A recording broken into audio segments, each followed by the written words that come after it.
바로 오원춘 사건입니다. 잔혹했던. 네. 수원에서 귀가하던 한 20대 여성이 중국 동포에게 납치돼 살해된 사건입니다. 갑자기 우 씨는 A 씨를 집으로 끌고 들어가 성폭행하려다 반항하는 A 씨를 살해하고 시신을 훼손했습니다. 범인은 40대 오원춘입니다.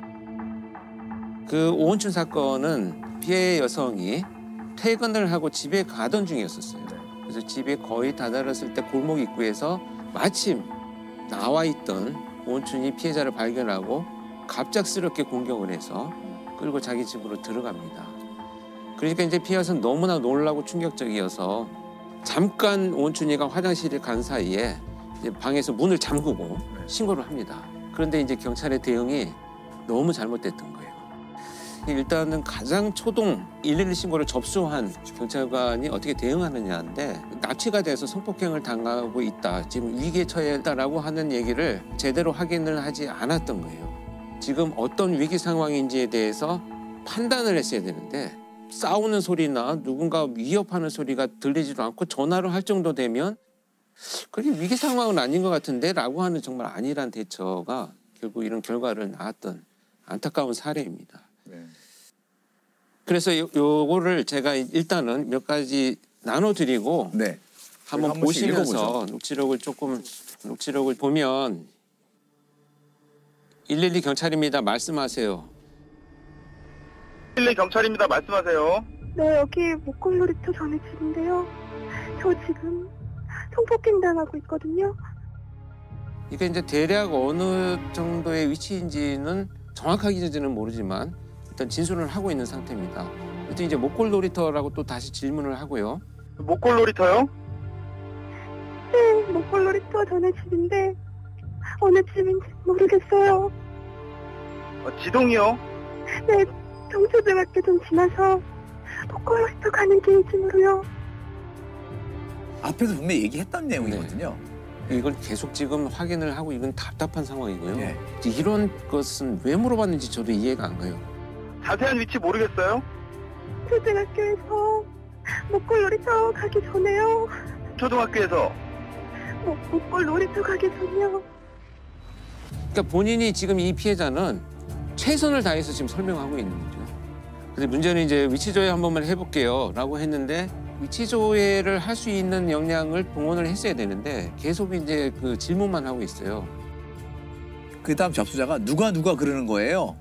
이건 더 답답한 상황이죠. 네. 근데 여기 피해자가 아저씨 빨리요 빨리 이러대. 누가 어떻게 알아요? 그 모르는 아저씨라 그러니까 문은 어떻게 하고 들어갔어요? 이런 대화가 오고.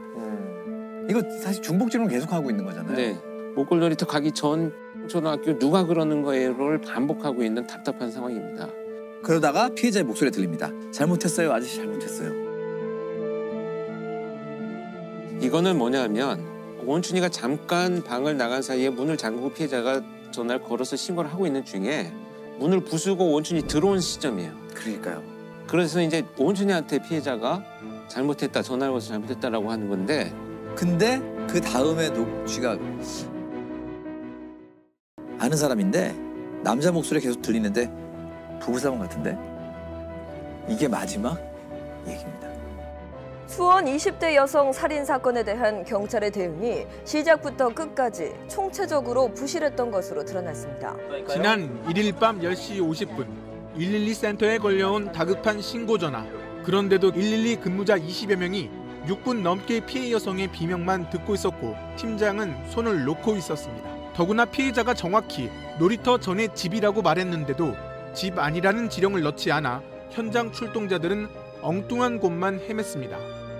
여기서 가장 큰 잘못은 구조 요청이고 위기 상황이라고 하면 어떤 상황인지를 자기가 자기적으로 임의적으로 판단하면 안 됩니다. 물론 자기들이 나중에 변명을 할 때는 집집마다 그렇다고 이 시간에 다 들어가 볼 수는 없지 않느냐라고는 하지만 사실 위기 상황이라고 판단이 되면은 지역 주민들이 뭐 경찰한테 항의하고 욕을 한다고 하더라도 해야죠. 이게 문제는 아니라고 저는 보거든요. 그렇죠. 그런데 이 당시에 지금 확인을 나중에 해봤더니 그 경찰관으로 임명된 지 얼마 안 된 초임 순경이 112 신고를 받았다는 것이 이제 밝혀졌죠. 진짜 공포에 떠는 사람의 목소리를 저희는 실제로 들어본 적이 없잖아요. 예, 그 사실은 이런 감지 능력이 경험이나 여러 가지로 좀 있어야 되는 분들이 받아야 되는 것 같긴 해요. 네, 당연히 이제 그 112 상황실에 이제 사실 발령이 나려면 충분히 교육도 되고 경험이 있는 사람으로 당연히 했었어야 된다. 이것도 조직적인 문제죠. 개인의 문제라기보다는.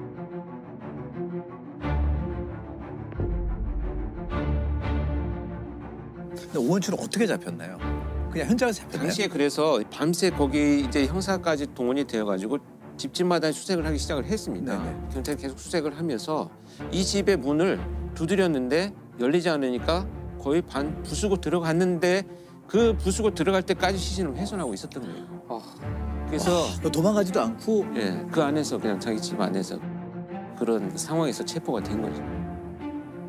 그래서 프로파일러의 작업으로 이제 면담을 하러 갔는데 면담을 하면서 제가 너무나 화가 났던 것이 면담을 하고 있는데 뭐 미소 짓기도 하고요. 또 다리를 이렇게 꼬고 뭐 건들거리기도 하고 이런 모습이 있었어요. 그래서 정말 제가 면담을 한다는 목적은 많은 정보를 얻어내기 위해서 그런 것들을 정말 내가 이렇게 참고 끝까지 들어야 되는데 다리 내려 웃지 마 뭐 이런 어떤 그 이 제재를 하면서 마치 그 형사가 취조하듯이 제가 면담을 했던 이런 기억이 있어요. 너무 화가 나고 못 참겠더라고요. 그러니까 죄의식이나 뭐 어떤 그런 게 하나도 없는 거죠. 없었어요. 근데 대화를 나누고 나서 분석을 한 결과는 사이코패스는 아닌 것으로 저는 일단은 면담의 결과 보고서를 작성을 했어요. 나중에 검사 결과도 20점 정도기 때문에 사이코패스가 높지는 않다는 결과가 나오긴 했습니다만. 또 어떻게 그럴 수 있을까요? 그러니까 이게 뭐냐면 어릴 때부터 성장의 배경을 쭉 들어보니까 사회적인 학습을 경험할 기회가 전무했었어요. 어떤 일이 발생했을 때 내가 어떻게 대처해야지 뭐 이런 성장하면서 우리가 조금씩 배워가는 사회화 과정이 너무 없었기 때문에 그 상황이 됐을 때 대처할 수 있는 합리적인 방법을 자기가 못 찾고 그냥 계속 훼손만 하고 있었던 거죠. 뭐 윤리의식이라든지 기본적인 그렇죠. 바탕이 되는 사회화되는 과정들이 지식이나 이런 게 하나도 없다라는 전혀 거죠. 없어요. 오원춘에 대해 대법원이 사형이 아닌 무기징역을 확정했습니다. 무기징역을 확정함에 따라 또다시 사법부의 법 적용이 너무 느슨한 것 아니냐는 논란이 불거질 것으로 보입니다. 자, 이 사건 이후에 112 시스템이 좀 바뀌었나요? 경찰의 위치 추적에 관한 법률이 그동안 계속 요구가 됐었는데 통과가 안 되다가 오원춘 사건을 계기로 통과가 되어버렸어요. 그래서 위치 추적을 할 수 있게 되는 법이 시행이 됩니다. 그 당시만 해도 경찰이 강제로 위치 추적을 할 수 있는 권한은 없었습니다. 그러니까 그전에는 소방의 협조를 받아서 그것도 당위성을 설명을 해야 되고 뭐 이런 과정을 거쳤는데 이게 생략되고 이제는 경찰이 바로 긴박한 상황이다라고 판단이 되면 본인의 동의가 없더라도 통신사의 협조를 받아서 나의 위치 정보를 강제로 오픈시켜서 확인할 수 있도록 지금 법이 또 개정이 됐습니다.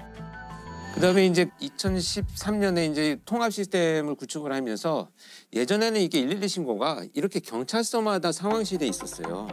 근데 그거를 통합을 하면서 기준을 만들었어요. 112 종합 지령실에 발령을 날 수 있는 요원은 최소한 수사 형사 3년 이상, 그다음에 교통사고 처리 3년 이상라고 해서 그 자격 있는 사람들이 교육을 받고 통합 시스템에 와서 근무를 하면서 이제 신고를 받는 사람은 자기 혼자 지금 지령을 듣고 있잖아요. 상황실에서만. 그러면 출동을 하는 요원은 무전 지령만 받기 때문에 지금 얼마나 위급한 상황인지를 사실 감이 없어요. 근데 그거를 지금은 출동하는 경찰차에 달린 내비게이션을 통해서 같이 듣게 되어 있어요. 그 대화를 들으면서 출동하는 경찰관은 정말 이걸 사이렌을 켜고 가야 되나? 끄고 가야 되나도 판단을 해야 되죠. 이런 미미한 부분까지 결정할 수 있는 것이 코드화되어 있습니다. 코드의 어떤 그 방식이 이때부터 도입이 되기 시작을 했죠. 여성 비명이 들리는 등의 상황에서는 통화 중이라도 긴급 출동합니다. 경찰이 긴급 신고에 적극적으로 대처하기로 했습니다. 통화 도중 출동 지시가 필요한 코드형 사건의 경우 특별 관리하고 코드 1인 경우에는 최단 시간에 출동시키기로 했습니다. 지금은 이런 시스템이 잘 구축이 되어가지고 훨씬 효율 있게 지금 대응을 하고 있습니다. 이 바뀐 시스템으로 해결된 사건들이 좀 있었나요? 아마 이제 여러분들 뭐 여러 방송에서 보도가 된 내용들인데 2018년에 데이트 폭력 피해자가 감금이 되어가지고 신고를 하면서 여기 모텔인데요. 짜장면 좀 배달해 주세요라는 신고가 있었습니다. 근데 그걸 정말 수사를 오래 했던 형사가 여기 발령 나서를 받으면서 모텔인데 분명히 112 신고인데 짜장면을 배달해 달라고 하는 것은 지금 이 사람이 말을 못하는 상황이라는 것을 직감을 하기 시작했어요. 경찰입니다. 무슨 일이세요? 네, 여기 모텔인데요. 짜장면 필요해요. 짜장면이요? 혹시 남자친구한테 맞았어요? 네. 짜장면 집이라고 말하면서 저한테 말하시면 돼요. 여기 502호예요. 502호 가시고 똑똑똑 두드리면 문 열어주세요. 네. 짜장면 빨리 갖다 드린다고 하세요. 남자친구한테.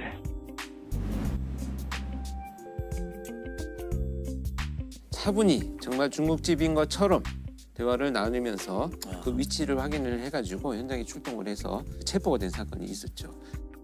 이 전에 그런 교육이나 이런 사건들이 없었으면은 이거 그냥 장난 전화로 112에 전화해서 짜장면 갖다 달라는 게 장난 전화라고 우리 생각할 수 있잖아. 신고 접수를 받는 분들이 좀 더 섬세해지고. 그래서 이제 이런 것들이 방송에 나가고 나니까 가정폭력이나 신고를 하기 어려운 분들이 다양하게 좀 위기 상황을 대처하는 것으로 발전을 해 나갑니다. 아까 되게 저희들이 몰랐던 사실 그 문자로 신고할 수 있다는 건 정말 왜냐면 소리를 못 내고 납치당한다거나 하는 분들은 내비게이션 앱이나 이런 거 보면은 우리 좌표를 이렇게 정확히 찍을 수가 있어요. 그렇죠. 그거를 캡처해서 보내면 되잖아요. 메시지로. 네. 그러면 그렇죠. 소리 하나도 없이 신고할 수 있거든요. 그래서 우리 방송이 저는 굉장히 중요하다고 보는 게 저의 아내나 가족들 아이들도 아빠 문자 신고 같아? 이거를 모르고 있어요. 위기 상황이 된다면 꼭 반드시 말을 해야 되는 건 아니다. 그조차도 안 되는 상황이 있다면 112에 신고를 해놓고요. 그냥 놓아두면 됩니다. 그러면 위치 추적을 해가지고 경찰이 지금 말도 못하는 상황이구나라는 것을 반드시 확인을 하러 출동을 하니까 일단은 신고를 하는 것이 본인을 보호하는 그냥 첫걸음이 되지 않나.